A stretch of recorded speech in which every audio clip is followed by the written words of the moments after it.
Bien, buen día. En este caso, buenas noches. Estoy grabando de noche. Bienvenidas de nuevo a la continuación del curso de Finanzas Públicas y Legislación Fiscal. Bueno, estas últimas semanas se ha complicado un poco, pero bien, el plan sería que continuemos con este curso, esta clase, sería la penúltima. Luego yo daría otra que sería ya la última, donde ya trazo las pautas finales para el trabajo final. Y bueno, sin más, como vimos en las últimas clases, lo que dimos fue una mirada general primero al Estado como tal, tanto de su origen, las funciones, las diferentes concepciones y cómo funciona el Estado dominicano. Y luego, bueno, vimos un poco a partir de ahí las ideas generales que giran en torno a la fiscalidad, que tienen que ver justamente con el ingreso y el presupuesto público, y por otro lado con el gasto público, viendo tanto sus objetivos como sus efectos. Y bueno, en esta clase hoy lo que vamos a entrar ya más a fondo con el presupuesto público, las diferentes etapas que le dan lugar, o sea, cómo se formula, y luego veremos un poquito en detalle ya cómo está estructurado el presupuesto dominicano. Así que bien, de esta manera vamos a empezar primero con el ciclo presupuestario. El ciclo presupuestario corresponde a la sucesión de momentos, etapas y procesos que son los que dan lugar al presupuesto público. Y esa ejecución, ese momento sucede dentro del transcurso de un año y comprende las siguientes etapas, a grosso modo, luego vamos a ver más en detalle, que son la formulación, su discusión y aprobación, su ejecución y luego el seguimiento y evaluación. Acá lo podemos ver como tal es un ciclo, por lo que siempre donde empieza una etapa siempre comienza la otra. Y bueno, antes que nada, el primera etapa que sucede, que da lugar para dar lugar a su formulación, tiene que ver con el proceso de planeación. Y bueno, este es el punto de partida para la formulación del presupuesto, obviamente, y se inicia cuando el gobierno define la política presupuestaria anual que se aplicará en el presupuesto del próximo año. En esta etapa es donde se determina la cantidad de recursos que el gobierno tendrá que conseguir vía impuestos, tasas y contribuciones, donaciones o préstamos y en qué lo gastará. Asimismo, entonces, se establece cuáles serán los proyectos de mayor importancia para incluir en el presupuesto, según las metas que se han priorizado para impulsar el desarrollo del país.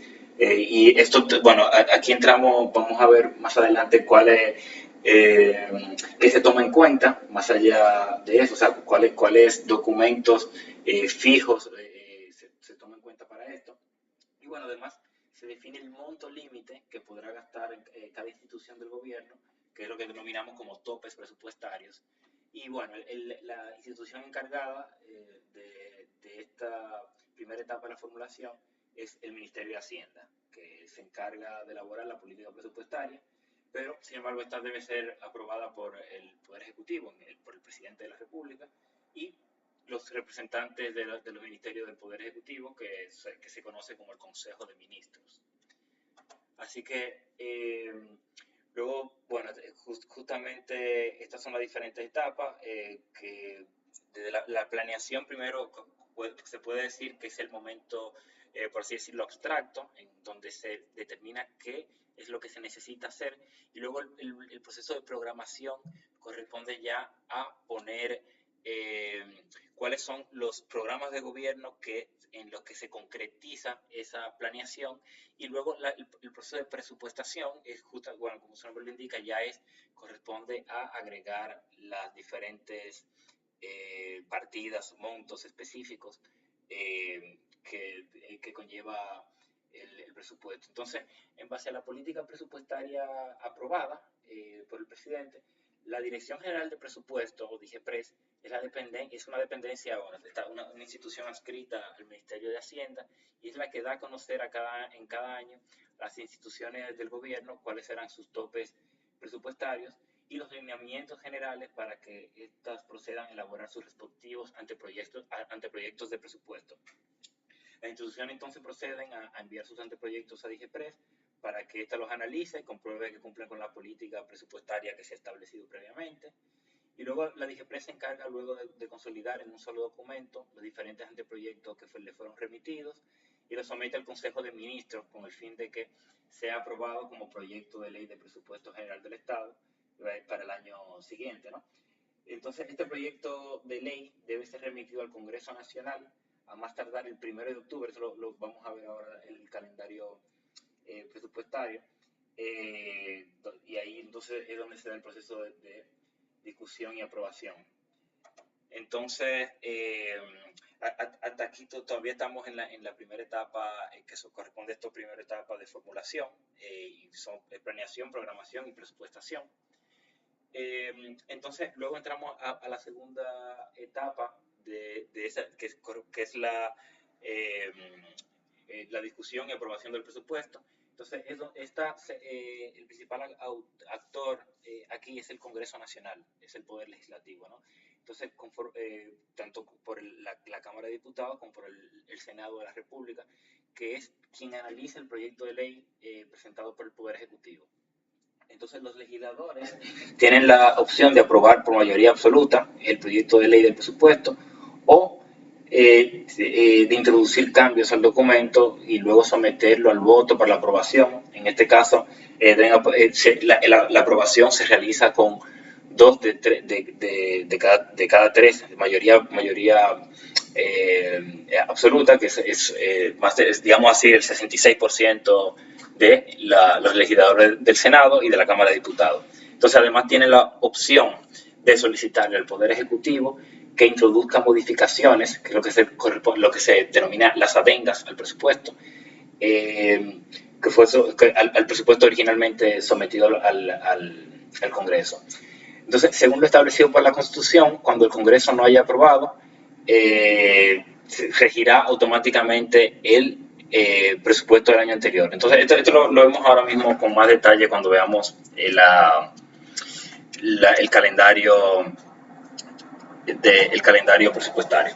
Y bueno, la tercera etapa, que aquí estas son, para no entrar en confusión, estas son las etapas, digamos, de manera grosso modo, de manera acumulada, y como, sobre todo hay que aprendérselo, a ver, son 5 etapas: formulación, discusión y aprobación, ejecución, seguimiento y evaluación.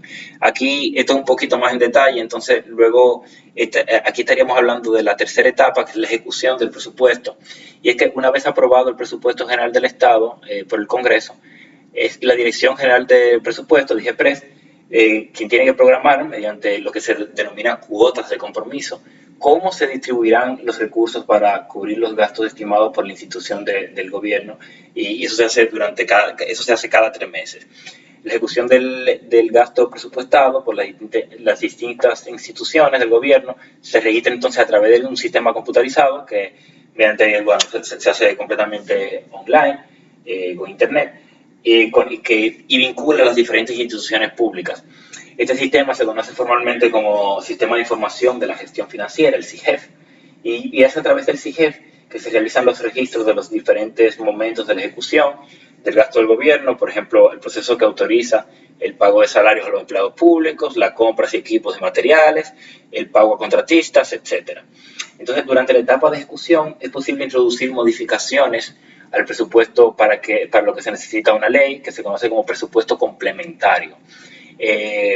Y bueno, seguimos entonces con lo que sería la siguiente etapa, que se realiza seguimiento y evaluación, la que denominamos como seguimiento y evaluación, y también queda a cargo de DIGEPRES, quien tiene la responsabilidad de dar seguimiento a la ejecución del presupuesto general del Estado, tanto en forma periódica como al final del cierre del año. Lo más importante es lo que ocurre al final de año, obviamente, y esto se hace principalmente a través de los reportes que elabora DIGEPRES cada 3 meses para ir presentando al Ministerio de Hacienda, que a su vez es quien someterá al presidente de la República, al Ministerio de Economía, Planificación y Desarrollo. Entonces, en esto se analiza dónde se obtuvieron los recursos para cumplir con los gastos realizados y si las instituciones cumplieron las metas de ejecución del gasto según lo programado para el año entrante. digamos, de todo el proceso de evaluación que también corresponde al mismo poder ejecutivo, como quien dice, llega esta última etapa que se llama ya rendición de cuentas y justamente corresponde a luego entran en juego otras instituciones eh, como son la Cámara de Cuentas, la Contraloría General de la República, el Congreso Nacional, que también ya es el llamado a velar por el control de los usos de los fondos públicos, según lo establece la Constitución, y es el presidente quien debe rendir cuentas anualmente ante el Congreso sobre cómo se realizó la ejecución presupuestaria el año anterior y cómo se propone cumplir con lo estipulado por la ley del presupuesto general aprobado para el año que está en curso, ¿verdad? Entonces, así podemos ver entonces las instituciones, este otro esquema también que sirve para resumir este proceso.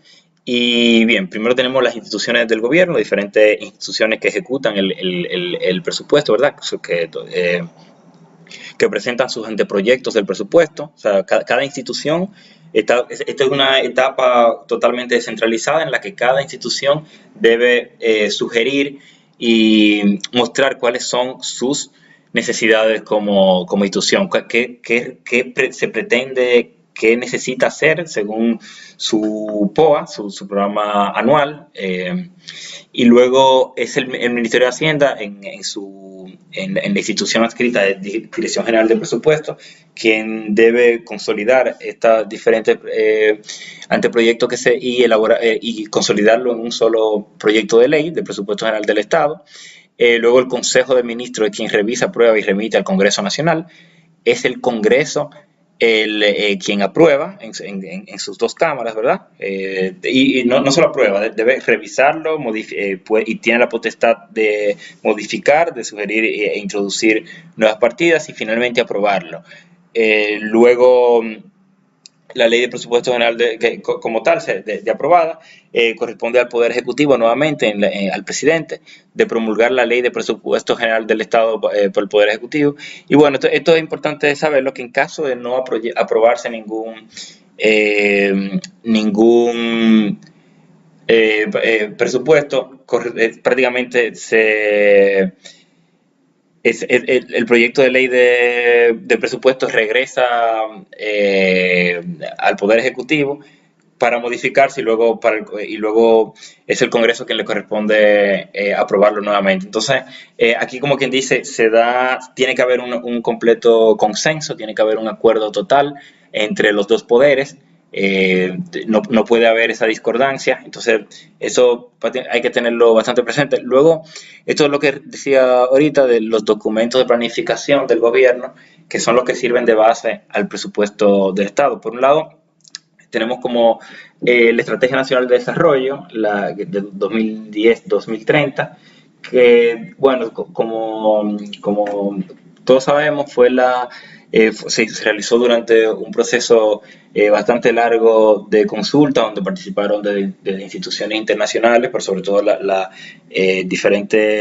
todas las instituciones públicas del Estado, así como diferentes consultas con la ciudadanía para establecer cuáles eran los compromisos y necesidades que teníamos como país para dar un salto, o por así eso lo establece en la ley, entre comillas, ¿verdad? Esa es la idea original de que durante ese periodo de 20 años, del 2010 al 2030, ya vamos por la mitad obviamente de esa ejecución, rigiera y por lo menos establecer algunos parámetros fijos, como quien dice, un problema que plantea las democracias modernas, sobre todo cuando hay alternancia del poder y el poder y la dirección del Ejecutivo puede cambiar cada 4 años. Ese es el problema de dar continuidad al Estado, de cómo hacemos para que los planes de gobierno no venga uno y simplemente anule lo que el anterior gobierno estuvo haciendo. Entonces, la Estrategia Nacional de Desarrollo justamente se plantea como una manera tiene carácter de ley, es una ley, por eso tiene ese carácter, ¿verdad? La Estrategia Nacional de Desarrollo entonces plantea como algunas visiones fijas que se propone el Estado para superar sus principales problemáticas. Aparte de esta está el Plan Nacional Plurianual del Sector Público, y que también en esta no es un presupuesto como tal, pero sí guía y establece cuáles son algunas partidas, cuáles son algunas prioridades, y esto se hace cada 3 años. Y también toma en cuenta, es una manera como quien dice desagregar la Estrategia Nacional de Desarrollo en periodos de tiempo mucho más cortos. Además de eso, están los planes estratégicos institucionales, que corresponde a cada institución pública, digamos, alineado tanto con su misión, visión, objetivos, resultados esperados, y sobre todo atendiendo y respondiendo a cuáles son los roles que se le establece en la Estrategia Nacional de Desarrollo, que establece la Constitución, que establecen los decretos que dan origen a esas instituciones, y en base entonces a esas prioridades que deben responder y formular sus respectivos presupuestos. Entonces, aquí entrando un poquito más en detalle a cómo se realiza o se elabora el presupuesto. Tenemos que las instituciones del gobierno presentan sus anteproyectos, DIGEPRES y el Ministerio de Hacienda consolidan esto, luego el presidente con el Consejo de Ministros que revise, aprueba y remite al Congreso Nacional.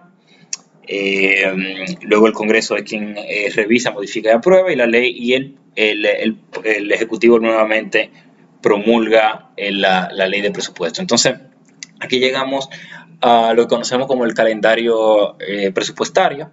Y bien, como vemos, el presupuesto se rige con el calendario gregoriano desde el 1 de enero hasta el 31 de diciembre. Entonces, ¿qué sucede en este periodo? Primero, en el 1 de enero empieza automáticamente el ejercicio presupuestario del año, tal como la ley.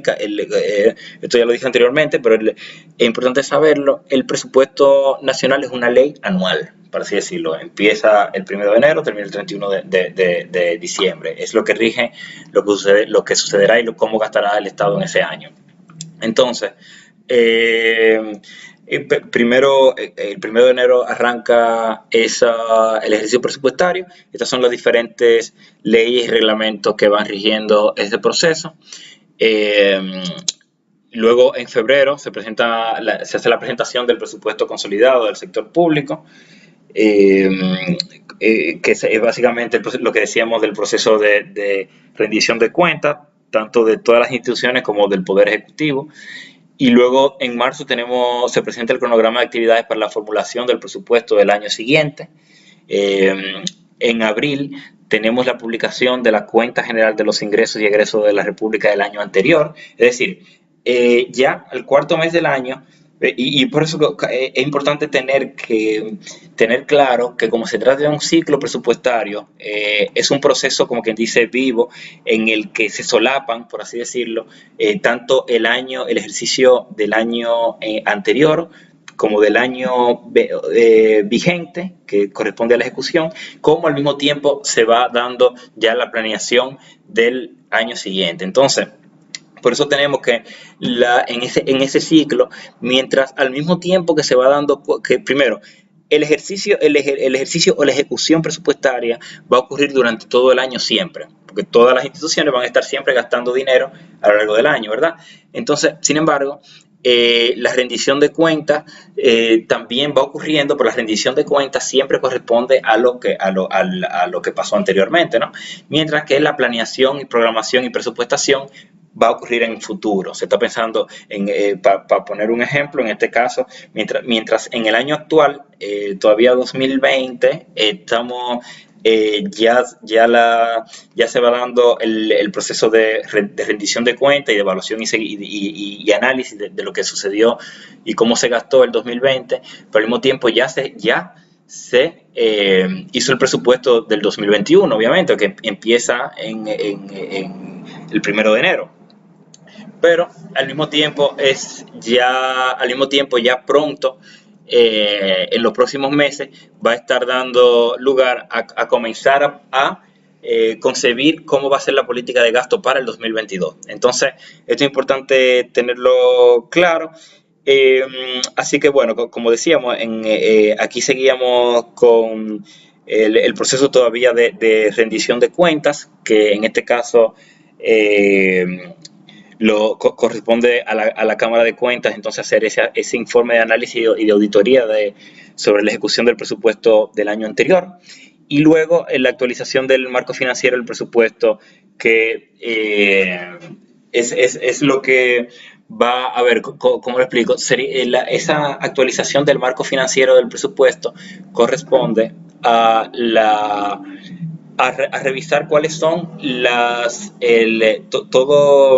si se están cumpliendo todo el contexto macroeconómico sobre y presupuestos, o sea, presupuestos no de presupuesto, sino de presupuesto, o sea, como sobre qué base macroeconómica y cuáles son el escenario de toda la economía sobre el que se hizo el presupuesto. Entonces, en ese caso, sobre todo, si hay una situación de crisis económica, si hay una situación o incluso de mayor calentamiento de la economía, si la economía va mejor de lo planificado, y eso significa que hubo más, al momento hay más recaudación de lo que se pensó, se puede entonces revisar y para luego complementar, aumentar o disminuir las partidas del presupuesto vigente.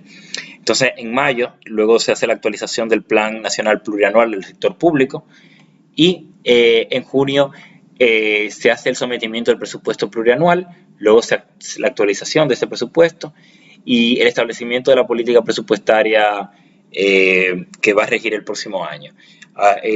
Luego, durante el mes de julio se da la aprobación de esa política presupuestaria, se hace el informe de los avances de las proyecciones macroeconómicas y fiscales del año entrante. Asimismo, se presentan los lineamientos instructivos para la formulación de los anteproyectos de presupuesto. Perdón. Y se hace el informe de ejecución presupuestaria del primer semestre del año en curso. Adicionalmente, subsiguientemente, en agosto, inicia el periodo de elaboración del Plan Nacional Plurianual del Sector Público. Y en septiembre empieza la elaboración del marco financiero del presupuesto entrante, así como la presentación de los lineamientos, normativas e instructivos para la formulación de los anteproyectos del presupuesto entrante. Y luego se hace el informe de las proyecciones macroeconómicas y fiscales, resultados económicos y financieros esperados.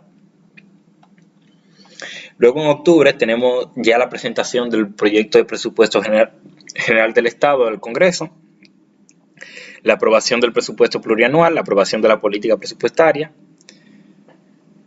Y para los meses finales del año, entonces tenemos la presentación del anteproyecto del presupuesto general del Estado, el establecimiento del régimen de modificaciones presupuestarias, en caso de que haya modificaciones.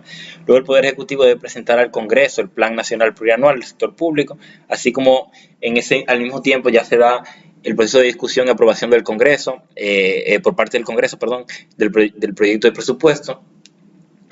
En 31 de diciembre, como sabemos, concluye ya el ejercicio presupuestario y luego empezamos nuevamente el calendario presupuestario. Así que, bueno, voy a empezar ya con cómo se clasifican los ingresos que colecta el gobierno. Y bien, en grosso modo, tenemos dos grandes categorías, que son los ingresos corrientes y los ingresos de capital. Los ingresos corrientes corresponden a la entrada del gobierno que el gobierno recauda normalmente por impuestos, transferencias, donaciones, contribuciones a la seguridad social, etcétera. Así como entre otros ingresos que espera recibir regularmente cada cierto tiempo durante el año. O sea, la palabra corriente, como todos sabemos, hace referencia a esa constante entrada de flujo de dinero, ¿verdad?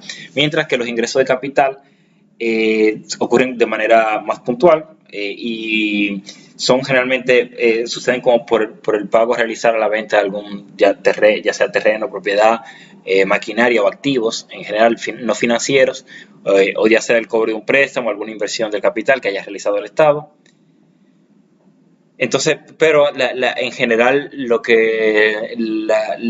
ingresos de capital son muchísimo más bajos que los ingresos corrientes. Generalmente la proporción que se está dando en el país es como de algún 70% ingresos corrientes, 75% ingresos corrientes y el resto de capital. Entonces, ¿cuáles son las instituciones, las principales instituciones encargadas de realizar las recaudaciones? Como todos sabemos, la Dirección General de Impuestos Internos, la DGI, es la principal encargada de los ingresos, sobre todo de los corrientes. Y esto, bueno, las figuras impositivas que más conocemos son impuestos sobre la renta, los otros impuestos sobre los ingresos, sobre todo el ingreso a personas físicas y jurídicas. Luego el ITEVIS, impuesto a la transferencia a los bienes industrializados. El impuesto sobre los hidrocarburos, que en este país tiene bastante peso. El impuestos selectivos al consumo, como lo son al tabaco y al alcohol. Impuestos, ya luego son impuestos un poquito más fijos, como así decirlo, o que se hacen de manera más puntual, como son al registro y circulación de motor, de los vehículos de motor, impuesto a la propiedad y transacciones financieras, la tarjeta de turismo y salida de pasajeros, venta de bienes y servicios del gobierno, multas, etcétera. Mientras que la Dirección General de Aduanas es la encargada de todo lo que corresponde a impuestos al comercio exterior. Entonces aquí entran los diferentes aranceles, también ITEVIS que se realizan al impuesto al comercio exterior. Si se realizan ventas de bienes y servicios del gobierno, alguna que otra multa al comercio exterior. Pero sobre todo también, bueno, en el caso de los couriers, de las ventas, de la compra por internet, se le tasa, aquí se está tasando a mercancías que tengan un valor estimado de más de $200, mientras que la Tesorería Nacional entonces es la encargada de aplicar impuestos sobre algunos bienes y servicios al comercio exterior, pero no los bienes transables que entran por las aduanas, eso le corresponde a aduanas. Pero también sí le corresponde el cobro de peajes, las contribuciones a la seguridad social, la venta de propiedades, eso que decíamos como impuestos o ingresos más de capital. Y así mismo como la Tesorería Nacional es la encargada de gestionar las donaciones que recibe el gobierno, el dinero de los préstamos del gobierno y la venta de bienes y servicios del gobierno por multas. Así que bien, eso es lo que podemos decir por el lado de las diferentes instituciones y mecanismos de recaudación que tiene el Estado. Ahora, justamente, ¿qué se hace en esas situaciones cuando las cuentas no saldan? Cuando al fin de año hay más egresos que ingresos para el Estado. Bien, como habíamos dicho, se recurre a diferentes fuentes de financiamiento. Esto luego pueden pausar el video para verlo con esta definición con más detalle, pero así a grosso modo tenemos que hay tres principales mecanismos o formas del Estado contra endeudarse o financiarse. Y básicamente el financiamiento lo que implica es obtener recursos inmediatos en el momento, ¿verdad?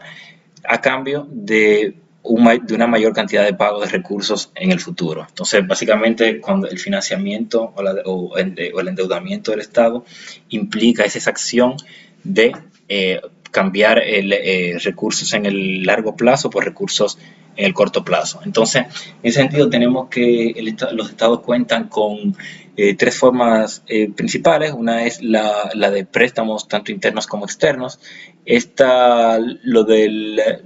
Básicamente cuando se emite deuda pública, se aumenta el saldo neto de la deuda pública. Y lo principal se hace generalmente directamente con organismos tanto internacionales como internos. Y dentro de los internacionales tenemos principalmente el Banco Mundial, el Banco Interamericano de Desarrollo, el Fondo Monetario Internacional, entre otros bancas de fomento y desarrollo y fondos multilaterales. Y bueno, a nivel interno principalmente hablamos de las instituciones bancarias nacionales, privadas, ¿verdad? En un segundo lugar tenemos la colocación de bonos tanto internos como externos. Y estos bonos son también compromisos de deuda que se contrata con el gobierno, o sea, que el gobierno coloca, y también puede ser a nivel internacional como a nivel interno. Y eso simplemente, la colocación de bonos es una promesa de pago que generalmente sujeta a un rendimiento o a una promesa de rendimiento, y en ese sentido también pueden ser adquiridos ya sea por otros gobiernos, por otras instituciones financieras, y así como por entidades privadas en particular, por personas, como por así decirlo. Y finalmente tenemos la venta de acciones, que consiste en la venta de títulos que otorgan propiedad parcial de una empresa o su comprador, en el aporte proporcional que supone el capital invertido al comprar esa acción.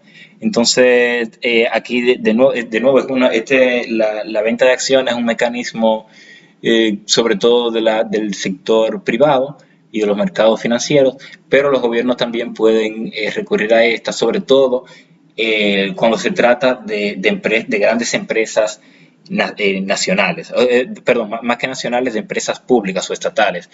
En años recientes, un ejemplo que tenemos es la refinería dominicana, Refidomsa, que vendió, si no me equivoco, el 49% de sus acciones. Luego fue recomprada por el Estado Dominicano. Esas acciones estaban, si no me falla la memoria, la había adquirido el gobierno de Venezuela, y ahí, sobre todo en el contexto de su crisis económica, le preferían obtener recursos inmediatos, digamos, para resolver los problemas actuales, a cambio de ceder esa parte, esas acciones de Refidomsa que le iban a traer rendimientos a futuro.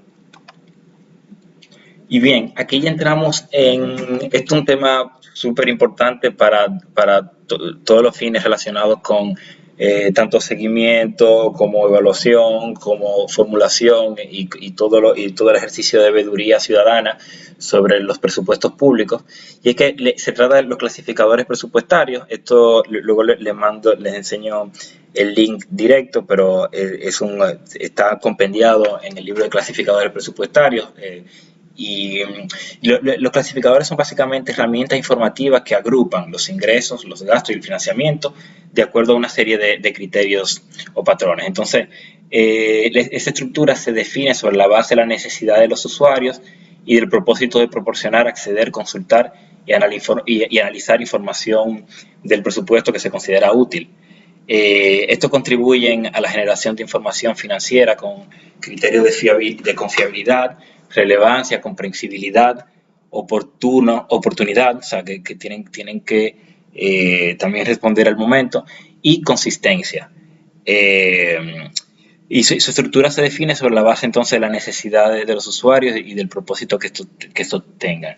Los clasificadores presupuestarios se actualizan periódicamente, ya que, como veremos, hay una serie de partidas presupuestarias que tanto caen en desuso como hay nuevas que se añaden. Así que justamente la idea de los clasificadores presupuestarios nace en el contexto de, digamos, ante la necesidad de registrar, procesar la multiplicidad y diversidad de hechos y transacciones económicas que se producen en una organización tan compleja como lo es el sector público. Se requiere entonces poder clasificar estas partidas conforme a criterios que sean coherentes y que tengan valor universal, para poder así compararlo y darle seguimiento a través de los años. Y de tal manera que puedan ser claramente diferenciados y agrupados en categorías de distintos grados de generalización que tengan sentido tanto para la política fiscal como para la administración de los recursos públicos y la rendición de cuentas. Entonces, esta es precisamente una de las funciones básicas de los clasificadores presupuestarios. Otra función relevante de los clasificadores presupuestarios es la de poder interrelacionar automáticamente la información que se procesa a través de estos con la que corresponde a otro sistema de cuentas públicas, como lo establecido ya sea para contrataciones, para compras públicas, para administrar el patrimonio público, para llevar a cabo toda la gestión financiera, los recursos tanto humanos como financieros y así con todo el sistema de contabilidad gubernamental. Todo ello, como digo, haciendo y contribuyendo a que entonces todo el ejercicio presupuestario público tenga esos valores que habíamos mencionado anteriormente. Y generalmente los clasificadores digamos, no son elegidos y hechos simplemente para responder a los criterios nacionales, sino que Estos responden a patrones internacionales que se vienen establecidos que tienen su historia y que han venido consensuándose para hacer que los distintos sistemas de cuentas nacionales de los distintos países tengan cierta coherencia entre sí.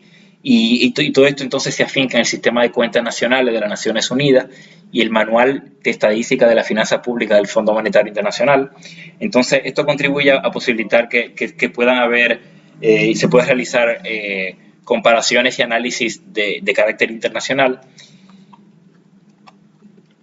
Y bien, y bien, entonces otra parte de estos objetivos está primero, establecer el origen y la forma de obtención de los recursos del gobierno y determinar la distribución y el uso de esto, que se le va a dar a esos recursos. Comprender la naturaleza y el impacto de las actividades financieras del gobierno con relación a su impacto en toda la economía en general. Procesar información relevante para la toma de decisiones de carácter tanto económico, social como político. Presentar un conjunto único de conceptos y definiciones con un sistema que sea homogéneo de codificación y desarrollar esos criterios básicos de clasificación de las transacciones del sector público.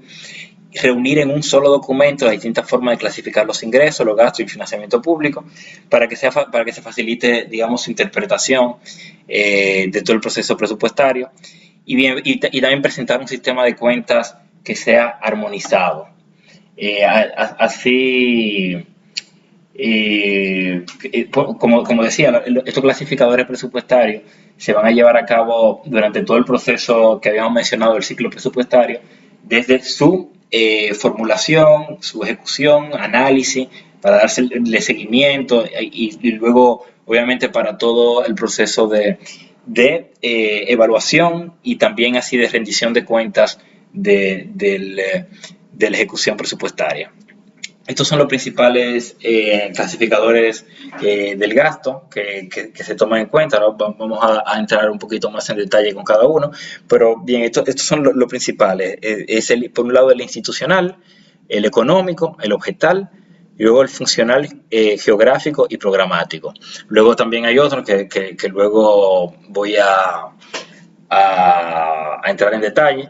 Y bien, empezando con el institucional, sirve para determinar qué instituciones se consideran como parte del sector público. Para esto se debe tener en cuenta la naturaleza de las actividades que realizan cada una de las instituciones y de qué manera son controladas y cuál es el régimen de derechos y obligaciones, es decir, su estatus jurídico a que estas instituciones están sujetas. Entonces, en ese sentido, esta clasificación sirve para ordenar las transacciones públicas de acuerdo a la misma estructura organizativa del sector público, reflejando las instituciones y áreas responsables que asignan las apropiaciones presupuestarias para que dichas instituciones puedan cumplir con sus respectivas misiones. En pocas palabras, este clasificador nos dice quién gasta. Y los objetivos que se plantan de esta es el de reflejar la estructura del sector público y las instituciones que lo conforman, presentar los niveles institucionales encargados de la captación de recursos y su aplicación a los fines del Estado y facilitar el establecimiento de la responsabilidad administrativa que tiene cada institución a lo largo del proceso presupuestario. Así que ahora hablemos de la codificación y el catálogo de cuentas de cada uno de estos clasificadores. Y esto es bastante importante también para fines de organización y es lo que da sentido a estos clasificadores. Aquí tenemos un ejemplo de cómo es la codificación, siempre de izquierda a derecha, en el lado izquierdo vamos a tener mayores niveles de agregación, o niveles más completos, por así decirlo, mientras que a medida que avanzamos y vayamos desglosando hacia la derecha, tenemos niveles más específicos, por así decirlo. Entonces, para decirlo así, vamos de lo general a lo específico. Y por eso, esto va, es lo mismo para todos los clasificadores presupuestarios. Y en el caso del institucional, empezamos primero a mayor nivel de agregación o general. Tenemos el sector, mientras que luego tenemos el subsector, así como el área, subárea, sección, unidad institucional, dependencias, unidad de organización, que es el último nivel. Y aquí tenemos entonces cómo son los principales niveles de agregación de este indicador. El primer nivel es el sector, como decíamos acá, y que siempre va a marcar uno porque se trata del sector público. Entonces, el sector público, como sabemos, son todas las instituciones controladas por el Estado con el objetivo de dar satisfacer a la necesidad de la sociedad, podemos decirlo así. Y se divide en dos grandes, como que lo tenemos, subsectores. Disculpen, hay que... tanto el sector público financiero como el sector público no financiero. Entonces, en el no financiero va a estar identificado con el número 1, mientras que el sector no financiero con el 2. Entonces, aquí sí vamos, ya aquí tenemos un 1, que siempre va a ser sector público, porque hablamos de presupuesto público, luego nivel 1 o 2 para determinar el subsector, que puede ser financiero o no financiero, y así entonces seguimos, por ejemplo, ya el tercer nivel de desagregación podría ser lo que es el gobierno general, como también sociedades públicas no financieras y así sucesivamente. Entonces eso ya podemos seguir, por ejemplo, con el área a cuál correspondería. Es el tercer indicador. Luego con la subárea tendríamos gobierno general nacional y así pues, con las diferentes niveles de desagregación. Aquí tenemos el ejemplo de cómo luce el catálogo de cuentas. Esto es lo principal. Y cuando vean el documento del clasificador presupuestario, este que estamos utilizando del 2014, tengo entendido que ahora en el 2020 hay una actualización, pero todavía no se está implementando. Y bien, este catálogo de cuentas lo que hace justamente es clasificar y mostrarnos todas las diferentes cuentas a las que iría y cómo se clasificarían cada uno de los egresos del Estado por institución. Entonces, como vemos, primer nivel, sector público, indicado con un 1, luego segundo nivel, sector público, que sería el subsector. Tenemos un 1 porque el sector público no financiero, un 2 para el sector público financiero, y aquí seguimos entonces con el área, que puede ser gobierno general, luego la subárea, que puede ser gobierno general nacional, luego la sección, que sería gobierno central, y así entonces entramos a lo que son las unidades institucionales, que pueden ser poderes y organismos especiales. Entonces, aquí tenemos tres principales áreas, tres principales poderes, como sabemos, el legislativo, ejecutivo y judicial. Entonces, por ejemplo, tenemos dentro del poder legislativo, tenemos las entidades, ¿verdad? Que pueden ser 001 para la Cámara de Senadores, y así sí que viene siendo entonces su capítulo o dependencia, Senado de la República. El número 2, de la entidad número 2 del poder legislativo, está la Cámara de Diputados. Y así entonces en el caso del poder ejecutivo, que tenemos, por ejemplo, poder número 2, poder ejecutivo, ¿verdad? Entonces la cuenta se mantiene que estamos en el sector público. O sea, por ejemplo, para identificar cómo sería, por ejemplo, una institución X, como puede ser la Dirección de Información y Programación Estratégica, la DIAPE, adscrita a la Presidencia de la República. Entonces, ese es el número final que viene identificando todo lo que indica que una cuenta sale o entra hacia la DIAPE. Entonces, tenemos toda esta definición que hemos dicho de poder de sector público no financiero, gobierno general, eso para ubicar en qué área se encuentra, ¿verdad? Luego, en qué poder se encuentra, poder ejecutivo. Luego, el 0003, que hace referencia a la presidencia de la República, ¿verdad? Es la cuenta de la presidencia. Y aquí entonces tenemos 0201, que hace cuenta al capítulo o a la dependencia, indicando que se trata de una dependencia de la presidencia. 01, que es el subcapítulo, y 0008, que viene siendo la unidad de ejecución del primer nivel, que viene siendo entonces la DIAPE. Lo mismo ocurre con otras instituciones, por ejemplo, en este caso, tomemos una del sector público financiero, como puede ser el Banco Central de la República Dominicana, y aquí tenemos que sería ya, en vez de uno del subsector, estamos hablando del sector público financiero y por lo tanto vamos a tener un 2. Y lo mismo entonces con las diferentes categorías, hasta llegar a lo que lo identifica a cada institución en particular, que viene siendo ya en dependencia en el capítulo. En algunas ocasiones vamos a encontrar incluso mayores niveles de desagregación cuando se tratan de oficinas particulares que tienen, porque acá recordemos qué es lo que da sentido al clasificador institucional, y es poder identificar o vincular la institución en concreto con la ejecución de ese gasto. ¿Por qué? Para determinar sobre todo un nivel de responsabilidad.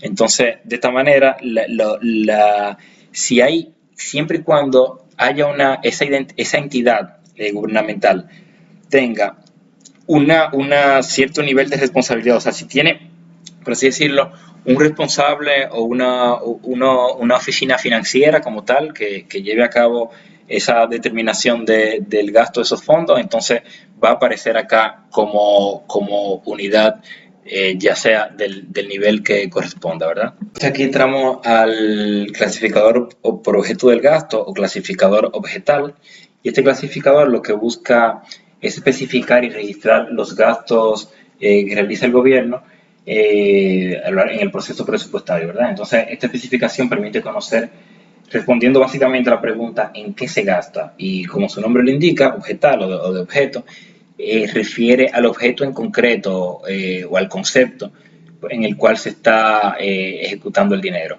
Entonces, aquí tenemos, dentro de los objetivos está identificar con claridad y transparencia los bienes y servicios que se adquieren, las transferencias que se realizan o las inversiones financieras que se prevén realizar.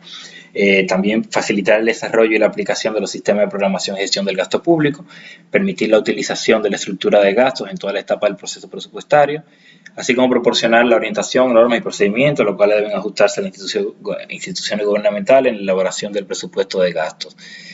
Permite también la planificación de las adquisiciones de bienes y servicios, el manejo de los inventarios y otras acciones relacionadas con la administración de los bienes del Estado, así como ofrecer información de la demanda de bienes y servicios que realiza el sector público.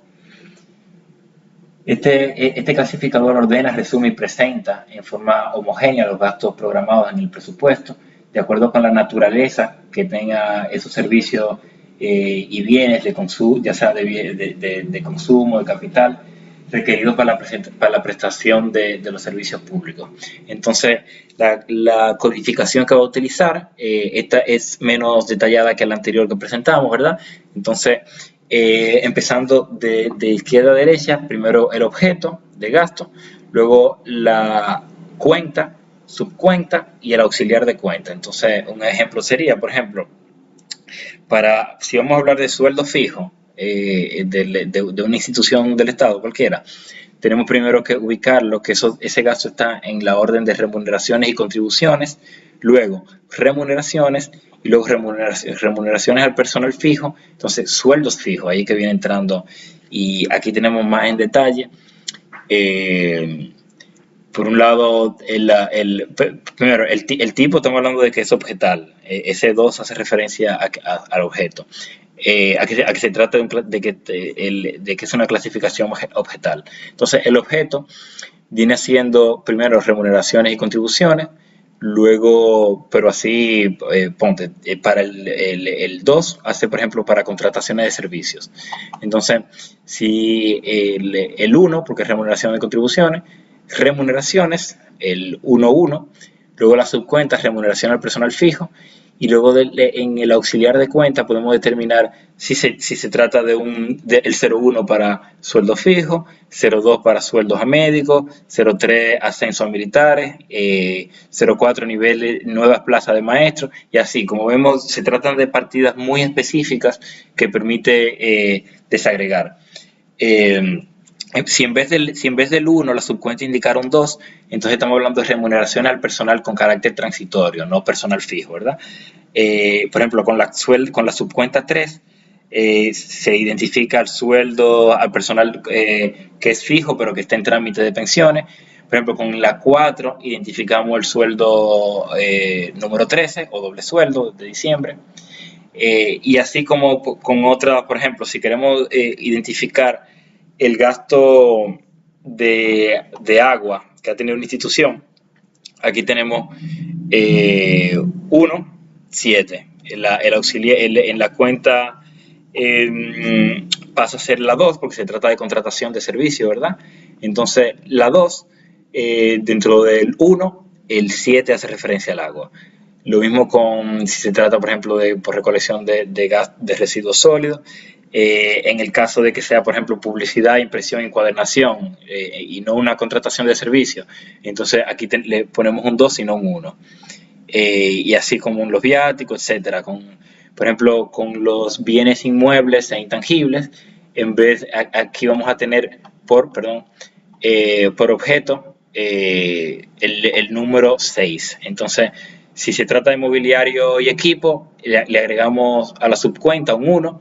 Si se trata, y aquí podemos ver entonces el nivel, el detalle más en detalle, valga la redundancia, que puede ser, por ejemplo, muebles de alojamiento, equipos de cómputo, electrodomésticos con un 4, otro mobiliario, cuando no está debidamente identificado en una categoría se pone el 9.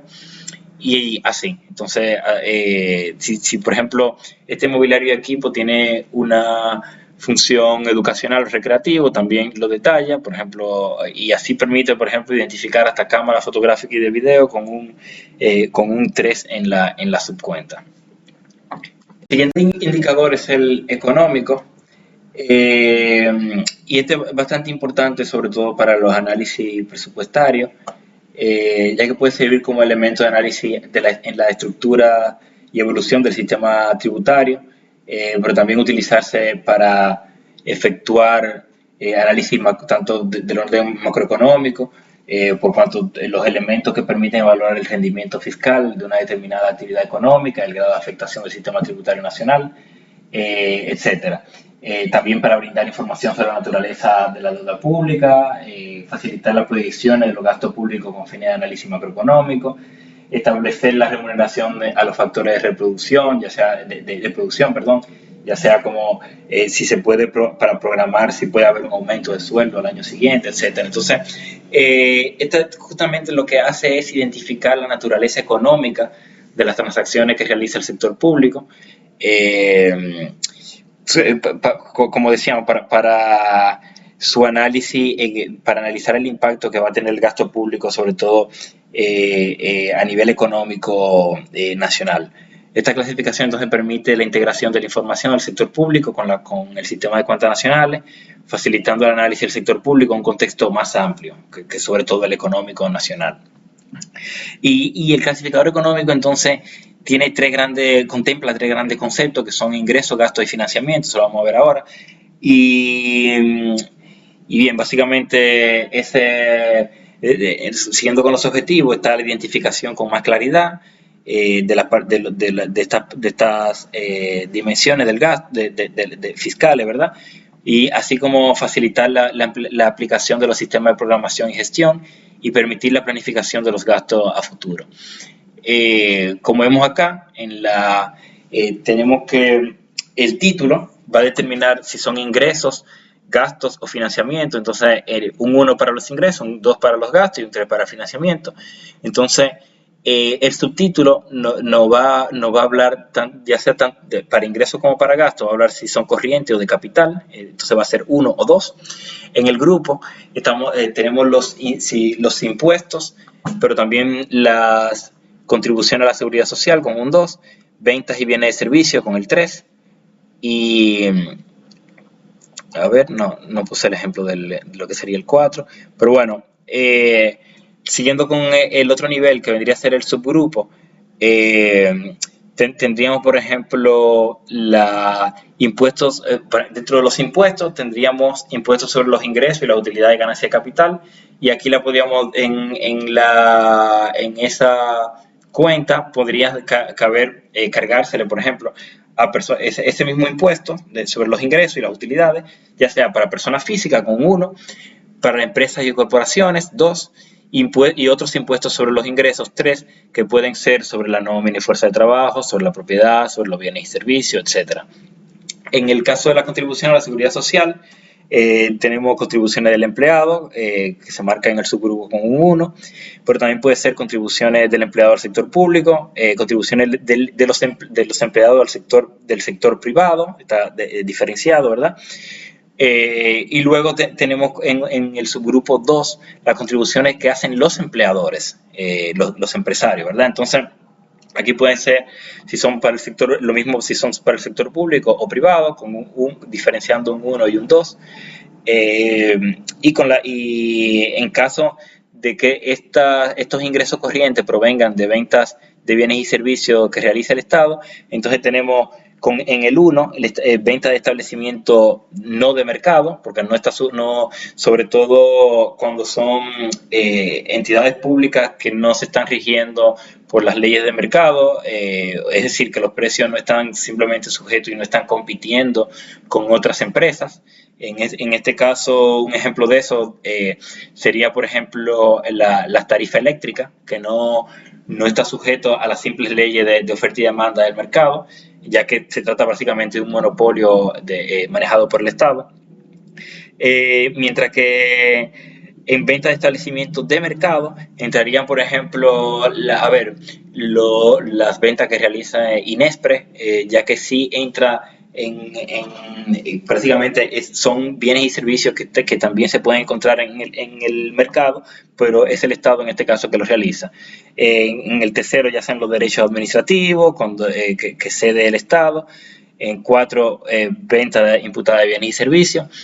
Y ya aquí llegamos al segundo nivel, que viene a ser el subtítulo 2, que cuando refiere a ingresos de capital. Entonces en el 1, grupo 1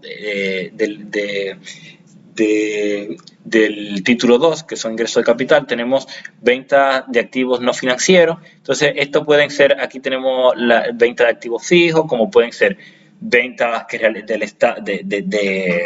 de capital perteneciente al Estado, como pueden ser viviendas, edificios y estructuras, con el número 1 a nivel de cuenta. A nivel de 2, maquinaria y equipo. 3, equipo de defensa y seguridad, activo biológico cultivado, activos fijos e intangibles, etc. Por el lado de los gastos, entonces, de nuevo, los gastos pueden ser, a nivel de subtítulo, corrientes o fijos, corrientes o de capital, entonces va a ser 1 o 2. Y luego los gastos pueden ser de explotación, por ejemplo, remuneraciones, sueldos, y aquí vemos luego las diferentes subcategorías que tienen. Como vemos, si se fijaron, esta categoría se parece nuevamente a la objetal que acabamos de describir en los slides anteriores, y es que el clasificador económico contempla dentro del clasificador económico están y se reflejan clasificadores que ya, por ejemplo, objetales, porque requiere de ese nivel de desagregación para poder clasificar para los fines que se prevé el clasificador económico. Entonces, por así decirlo, el clasificador económico tiene categorías de otros clasificadores, por así decirlo. Entonces, lo mismo en este caso, por ejemplo, fíjense que distingue a nivel de subgrupo los gastos de explotación, por ejemplo, con el 1, de los gastos de consumo, que puede ser el 2. Entonces, si se dan cuenta, acá pueden ser esas remuneraciones pueden ser gastos de consumo, como puede ser gastos de explotación. Y la diferencia es que cuando son gastos de explotación, son porque son empresas del Estado que con ese gasto que están realizando va a obtener una ganancia del trabajo, mientras que por otro lado, sobre todo cuando se trata de instituciones públicas, cuyos son funciones, por ejemplo, administrativas, no va a obtener una ganancia de este gasto y por lo tanto está aún si se trata de un sueldo, entonces está categorizado como gasto de consumo. Son parte de y la tercera nivel es el título de financiamiento, donde tenemos la fuente financiera, la disminución de activos financieros y así todo ese nivel de detalle que vemos acá. Entonces, la clasificación financiera o el título de financiamiento se va a dividir en dos grandes categorías que son en el grupo tanto disminución de activos financieros y en el grupo 2 incremento de pasivos. Entonces, esto básicamente en un lado tenemos saldo o pago o abono a las deudas ya contraídas, mientras que en el grupo 2 vamos a tener contracción de nuevas deudas y adquisición de nuevos préstamos por parte del gobierno. Sobre todo el clasificador económico y todo, bueno, en general todos estos clasificadores que estamos viendo son en general muy técnicos, por eso no es algo que hay que aprenderse, aún la persona que trabaja con ellos, siempre está la cuestión de volver al manual, por eso se llama así, manual de clasificadores, porque prácticamente no hay manera de aprenderse toda esa cantidad de cuentas con esos códigos que implican. Entonces, uno básicamente lo importante es ir comprendiendo como cuál es la lógica de desagregación que va cumpliendo estos clasificadores. Entonces, aquí llegamos, este es uno de los más importantes y el que por lo menos yo en mi trabajo del día a día es el que más utilizo, porque es el clasificador funcional y sirve como fuente de información general sobre la naturaleza de la función del gobierno y sobre la proporción de los gastos públicos que destina a cada función particular del Estado. Entonces, la información de la clasificación funcional tiene suma importancia para la formulación, revisión y ejecución de los objetivos generales de acción del gobierno y elaboración de prioridades estratégicas.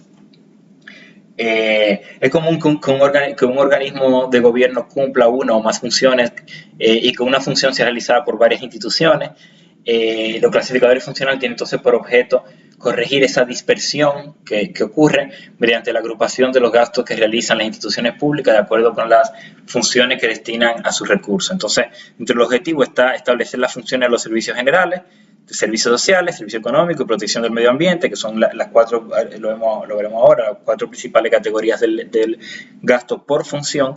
Y luego identificar a lo largo del tiempo las tendencias del gasto público en dicha función. Eso es súper útil, sobre todo para fines de análisis de políticas públicas, porque nos permite ver y dar seguimiento a lo largo de años cómo es que el Estado, por ejemplo, en educación, cómo ha venido gastando, pero llevarlo a un nivel más grande de desagregación.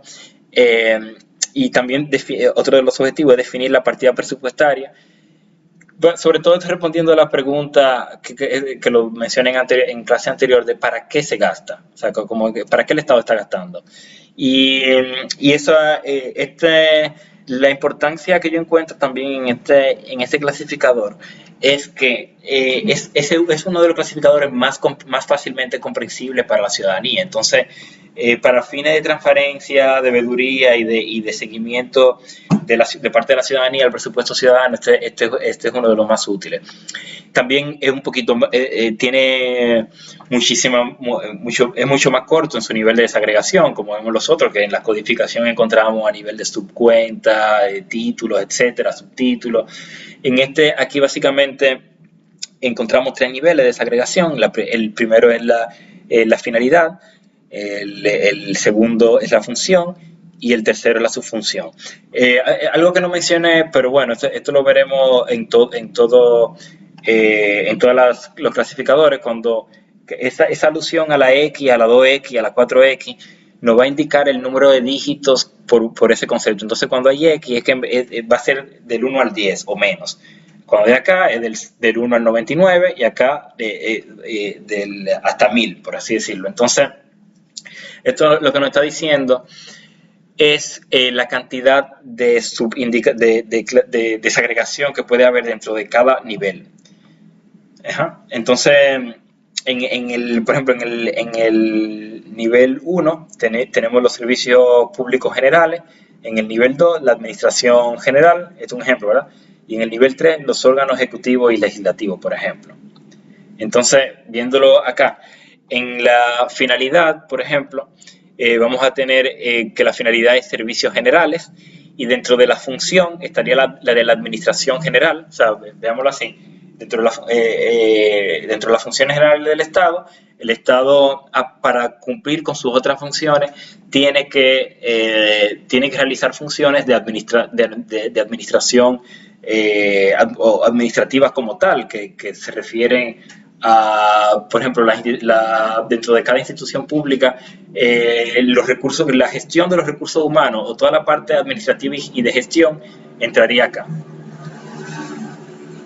Perdón por eso.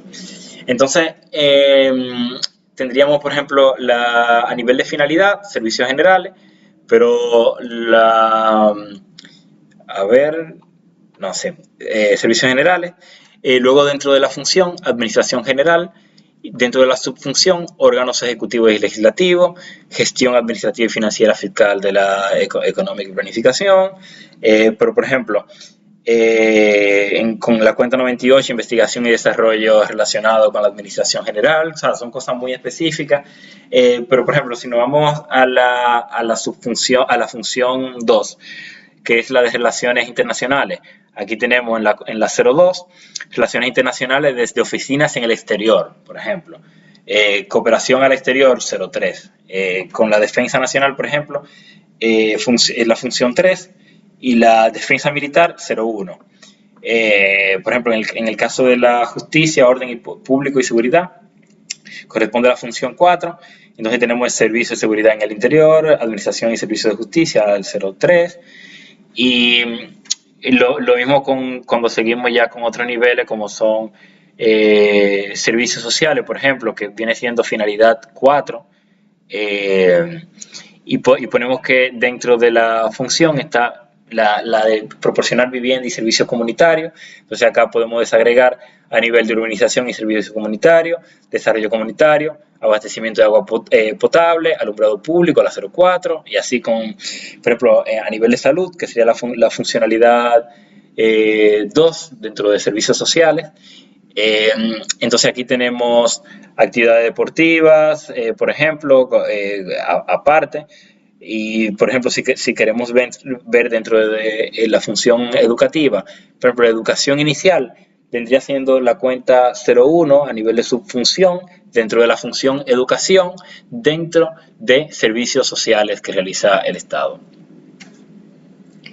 Lo mismo luego con protección social. Aquí vemos, por ejemplo, todo el gasto o inversión que realiza el Estado, por ejemplo, a nivel de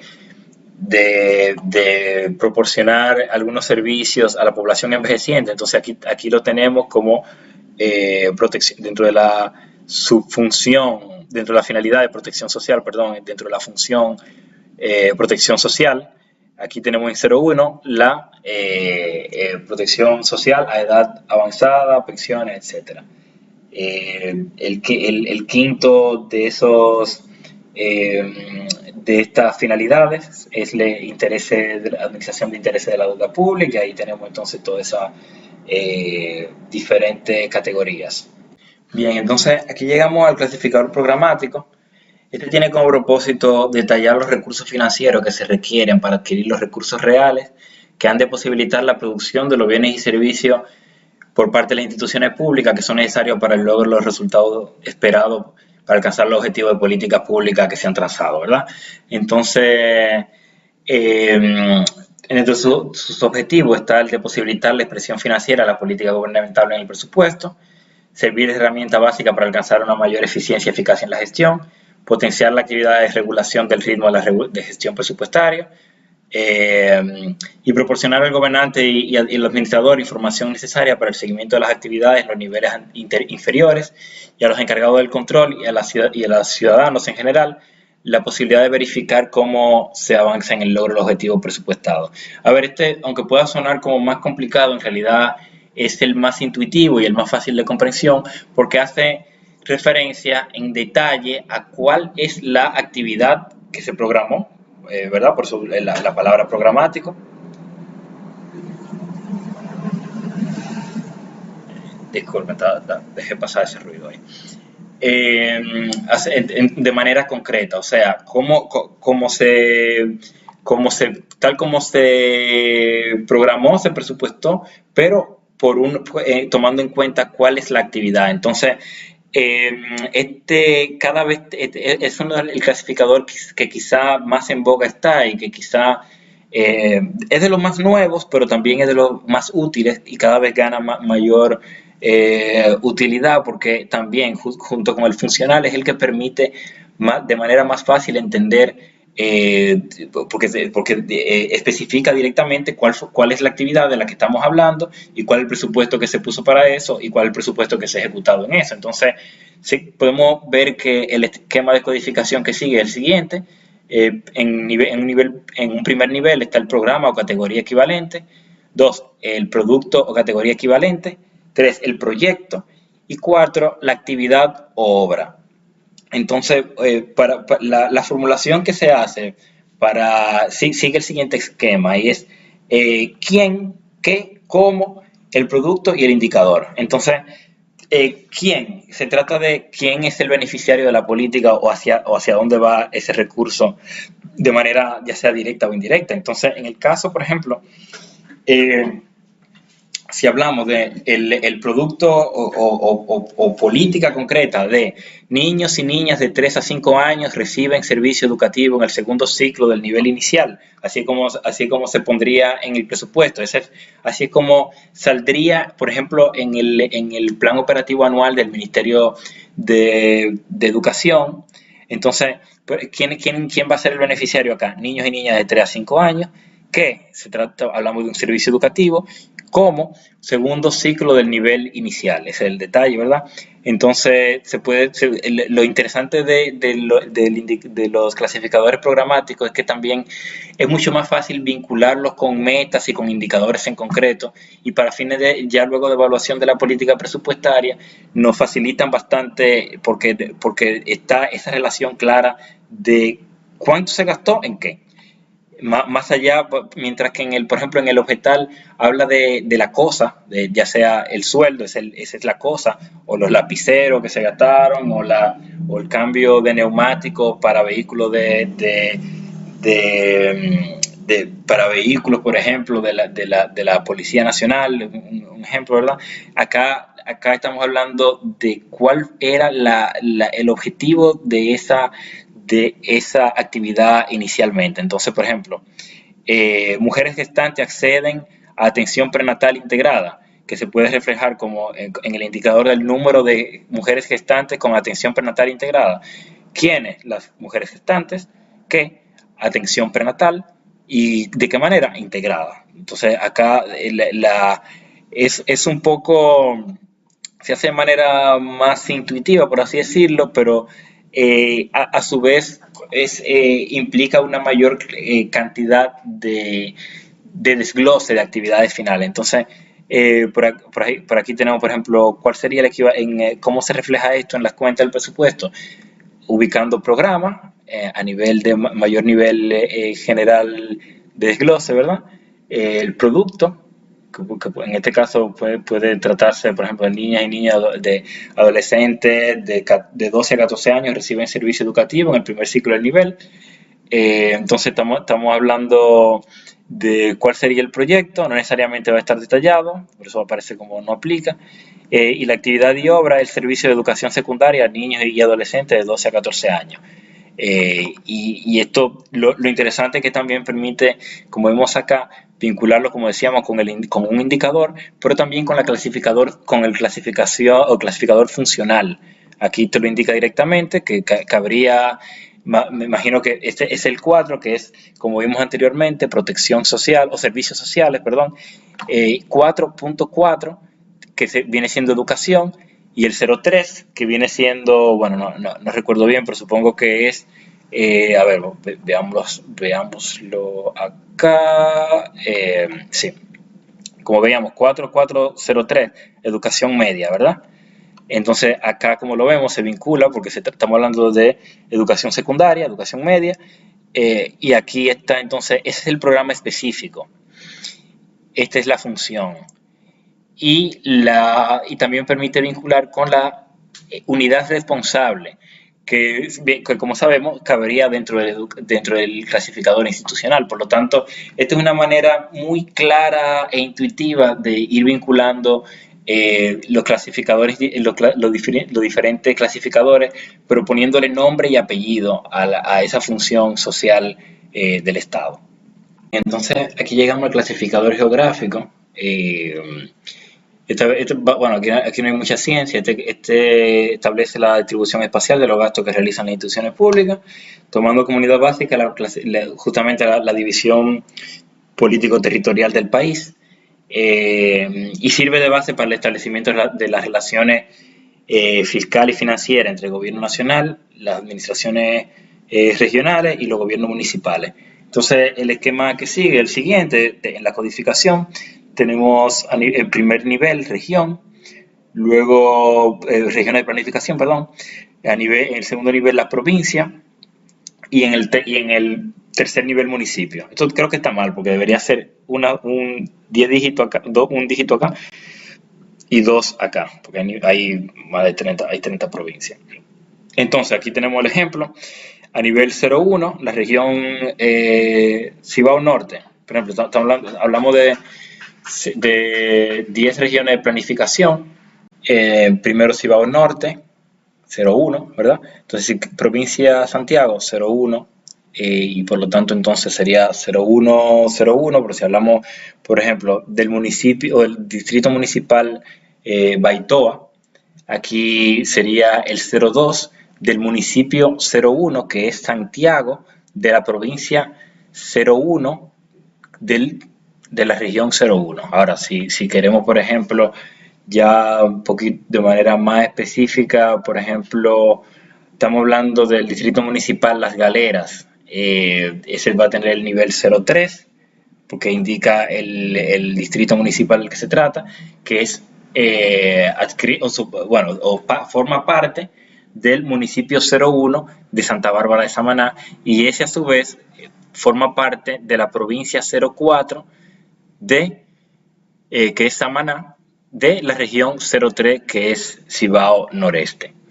Entonces, por ejemplo, en el caso de Amina como distrito municipal de el municipio Santa Cruz de Mao, o Mao, de la provincia Valverde, que es 01, de la región 04, que es Cibao Noroeste, ¿verdad? Entonces, ya finalmente hablemos del clasificador de ingresos, que prácticamente busca identificar las características particulares de los medios de financiamiento para poder agrupar, medir y analizar sus efectos en la economía. Y dentro de los objetivos vamos a tener entonces identificar los ingresos que las instituciones públicas captan en función del poder impositivo del gobierno y de las actividades que desarrollan, determinar la elasticidad de los ingresos tributarios con relación a variables que constituyan su base imponible, realizar análisis económico y financiero para las decisiones de instituciones públicas, establecer la categoría de los activos que tienen una finalidad política y que emplean las instituciones públicas. Entonces, como vimos, todos estos clasificadores anteriores se referían a los a gasto, estos 6 que definimos. Sin embargo, para los ingresos también se pueden utilizar nuevamente el institucional, la funcionalidad. Lo que pasa es que no siempre van a entrar. Algo que se me olvidó definir, decir que es que, por ejemplo, en el caso del geográfico, no siempre va a ser aplicable. Muchas veces, de hecho, no va a ser aplicable porque no es posible determinar dónde el nivel de desagregación territorial donde se va a llevar a cabo el gasto.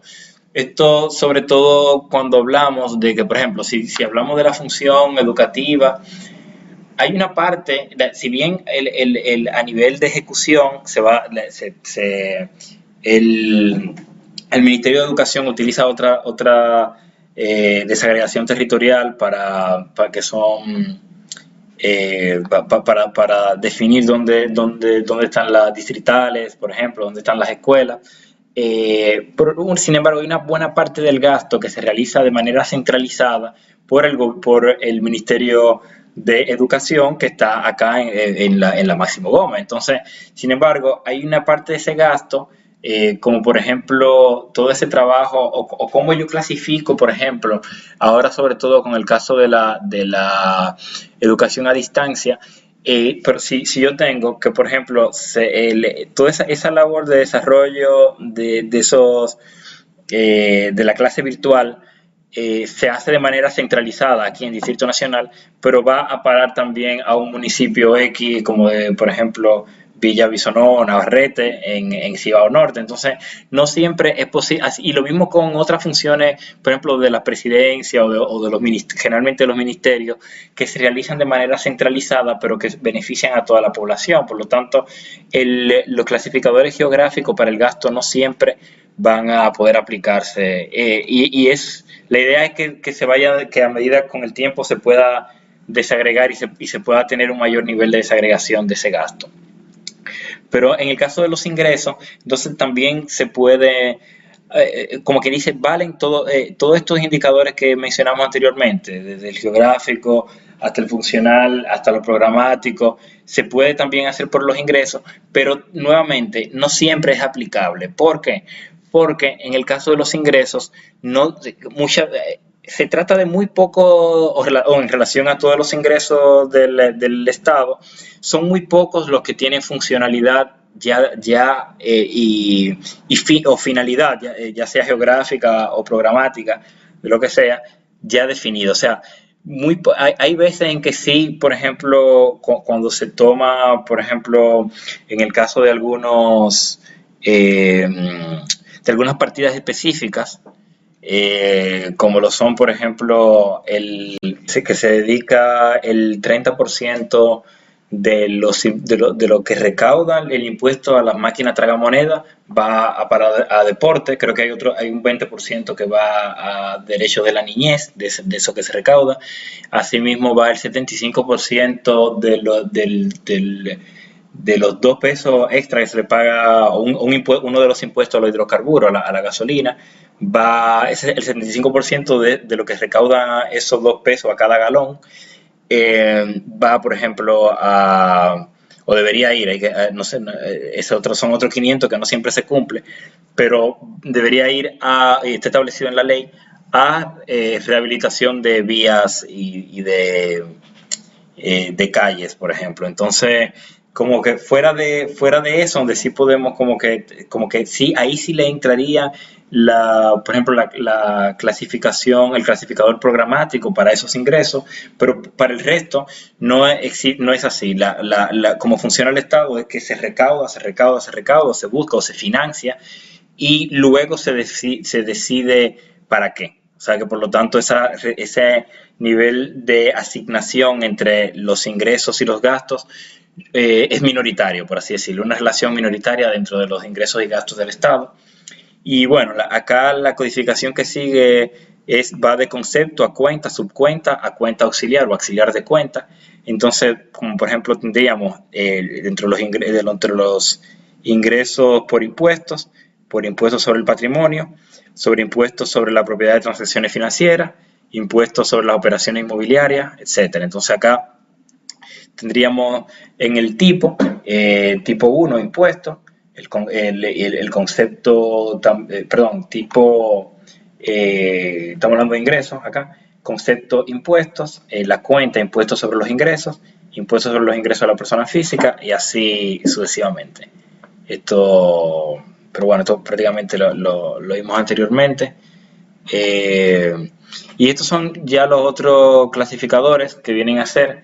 Por un lado está que no vamos a entrar en detalle, estos clasificadores son generalmente son para usos muy técnicos, generalmente sobre todo para los mismos que hacen la política presupuestaria del Estado. Entonces está por un lado el clasificador del concepto y uso del financiamiento, de organismos financiadores, que ahí se clasifican cada uno de los diferentes organismos internacionales financiadores, como Banco Mundial tiene un código, FMI, pero a su vez cada organización de cada organismo tiene a su vez unas subcuentas que corresponden al programa de financiamiento, etcétera. Entonces son cuestiones muy específicas.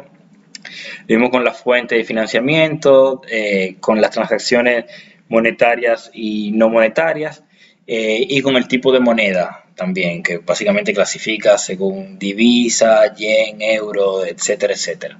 La próxima clase, que será la última, lo que veremos son las diferentes fuentes de información y cómo acceder al presupuesto, a la diferente información presupuestaria y pública que hay.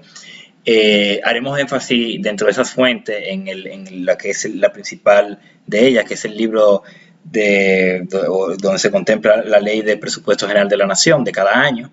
Entonces estaremos viendo un poco cuál es la estructura del presupuesto, cómo se presenta, las principales informaciones que este contiene, y en ese sentido vamos a ver estos clasificadores, lo vamos a ver ya en concreto en el presupuesto, cómo se refleja en el libro y cuál es la función que tienen para facilitar su lectura. Luego haremos un breve análisis presupuestario en base a la información del presupuesto de este año 2020, sobre todo viendo los niveles de ejecución y subejecución. Y finalmente presentar la pauta para el trabajito final. Yo adelanto un poco la cuestión de los clasificadores presupuestarios van. Sería básicamente cómo catalogar, o sea, yo estaría dando unas cuantas partidas presupuestarias, estoy adelantando lo que serán las pautas, ¿verdad? Sería dar algunas cuantas partidas presupuestarias para que ustedes le agreguen o le identifiquen la cuenta según el clasificador presupuestario, y lo mismo con el análisis presupuestario, que sería como parte también integral de lo que sería ese trabajito final. Así que bien, yo estaré colgando ese video en los próximos días de que pueda colgar así que muchísimas gracias por la atención y nos estamos viendo a la próxima.